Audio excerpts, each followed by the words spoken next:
Welcome back. This is the second video of Has Function in which we are going to talk about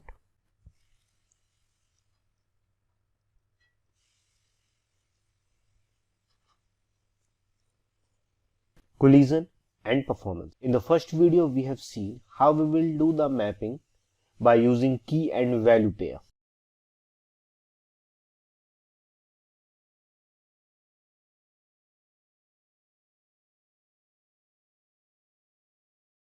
Now, let's talk about performance.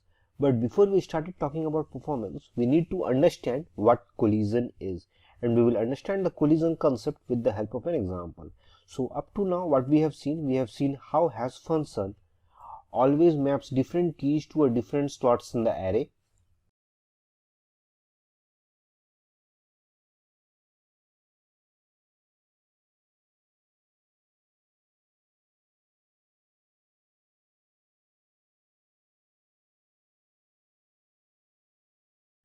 Now let's say we have a 3 slots of array, and in each slot we will store the first price of the first letter of the fruit.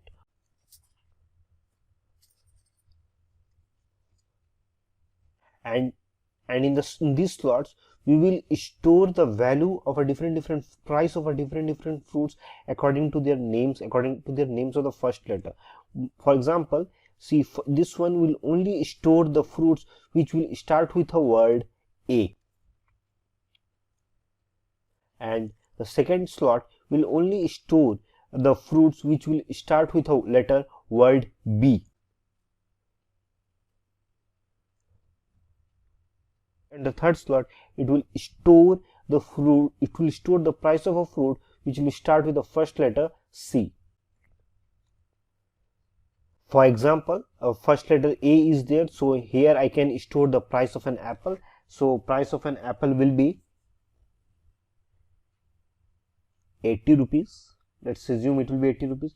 And the second letter is B, so B, the another fruit will come, let's say banana, and here we are going to store the price of a banana. That, let's assume the price of banana will be 45 rupees, and simultaneously the second one I am going to store the price of a cranberry, and the price I assume that one will be 250 rupees.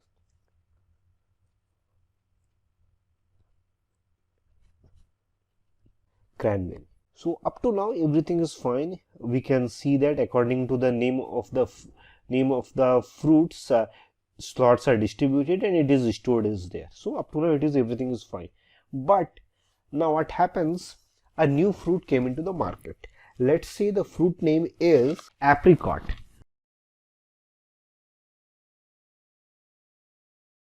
So when we tried apricot of 300 rupees, so what is the first letter of apricot? First letter of apricot is A.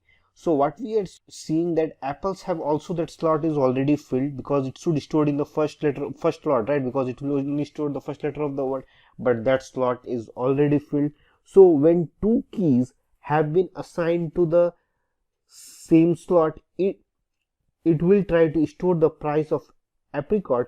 Then what it will do, it will override the price of apple. So in that case, when it will try to store the price of apricot, it will remove the price of apple and it will store here 300 rupees. Now when someone asks for the price of an apple and then they will get the price of apricot. That is completely wrong. So this is what, and this type of a problem we will say collision is. Okay, now we need to resolve this issue of collision. The simplest one will be if we use multiple keys maps to the same slot and started a linked list. So it will look like this.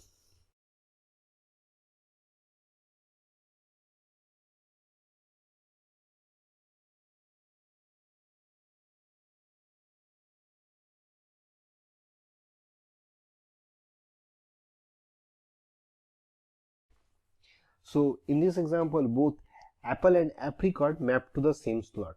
So we started a linked list at that slot. We can see that. Now if we need to know the prices of bananas and cranberry, it will still be quick. But if we need to know the price of apple, it is still a little slower because we have to go through the linked list. But if the linked list is small, not an issue. But if it is big, then getting the answer, it will create a problem. Imagine that you have a grocery store that you sell product that starts only with a letter A.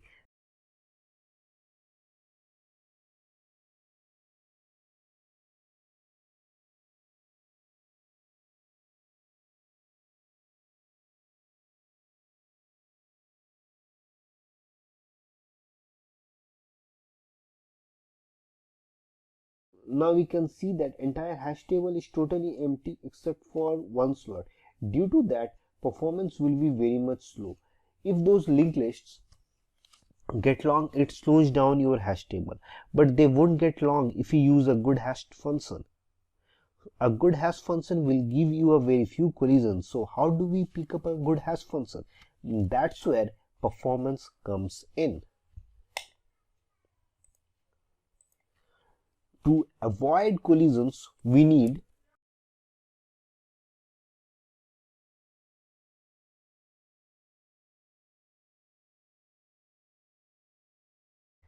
a low load factor, and another one is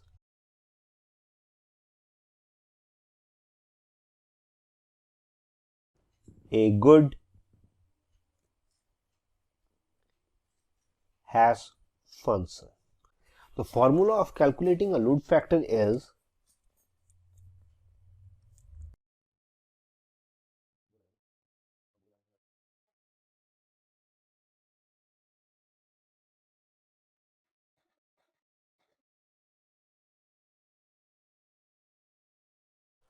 number of items in the hash table by total number of the slots, or also we can say size of the array. Hash table use an array for storage, so we count the number of occupied slots in the array. For example, let's say we have a 2 slots occupied and size of the array will be 5.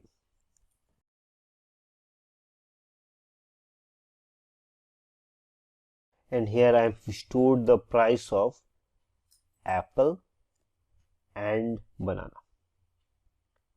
So here I can see the 2 slots occupied, so number of items in this hash table 2 and total number of slots 5. So what will be the load factor? Load factor will be 0.5. Okay. Now let's take one more example. In the similar example, what we will do, we will take 5 slots of array, 5 slots of array, and only one slot is occupied.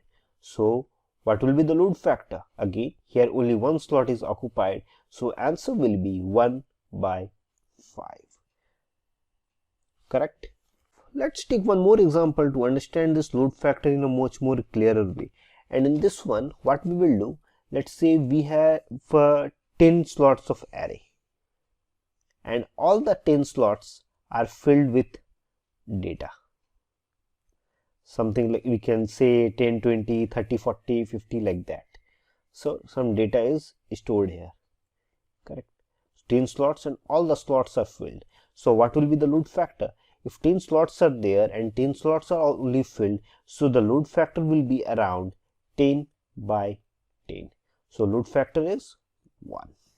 Now what if our hash table has only 5 slots, but the data that we have to load, that is 10. So number of items 10 and the slots we have only 5. So here the load factor will be 2. In this case, it's not possible to store all the products. That's because we don't have the enough slots, right? Once the load factor starts to grow, you need to add more slots to your hash table. To adding more slots to your hash table is known as resizing. Resizing will help us to increase the size of the array. But the problem here it is that with the help of a resizing, whenever we created a larger number of array slots, then how the process is going to happen? First of all, we have to reinsert all of those items again into this new hash table by using this hash function. And due to that, there is a negative impact. Negative impact is resizing is expensive if you don't want, if you are reinserting or resizing all the time and you reinserting the data. Okay, so it is preferable not to use too often. Okay, so that is the, and this is the end of the concept of a load fact. The second concept that we are going to talk about is a good hash function.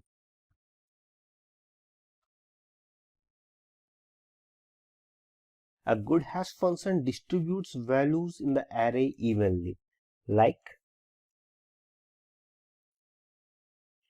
three slots we have, three data we have to enter in a 5 slots of array.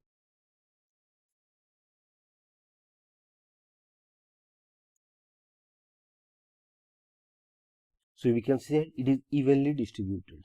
So at okay, so but if a bad hash function groups values together and produces a lot of collisions.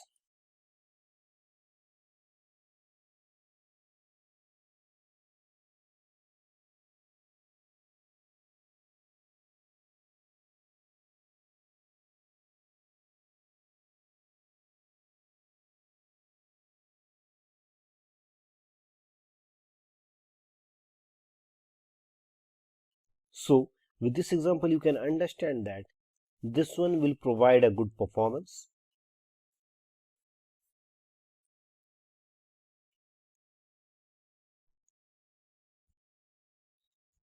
and this one will provide a, it will increase the it will increase the collisions. But I'm hoping that we never have to worry about collisions and performance, because most inbuilt programming languages already have a good implementation of hash table with good performance, very little to worry about collisions. Here I've just provided you the overview of how hash table internally works, but we never have to implement that one, because in all the programming languages that I have known, most of the time they have the inbuilt programming languages. Like for example, I'm most of the time I will use Java programming language, and I've already shown you the how in Java HasMap was implemented, correct? So with that, this is the end of the video, and again in the next video we are going to talk about another one of the important concept of data structure. So stay tuned and keep watching Adhyan channel. Thank you.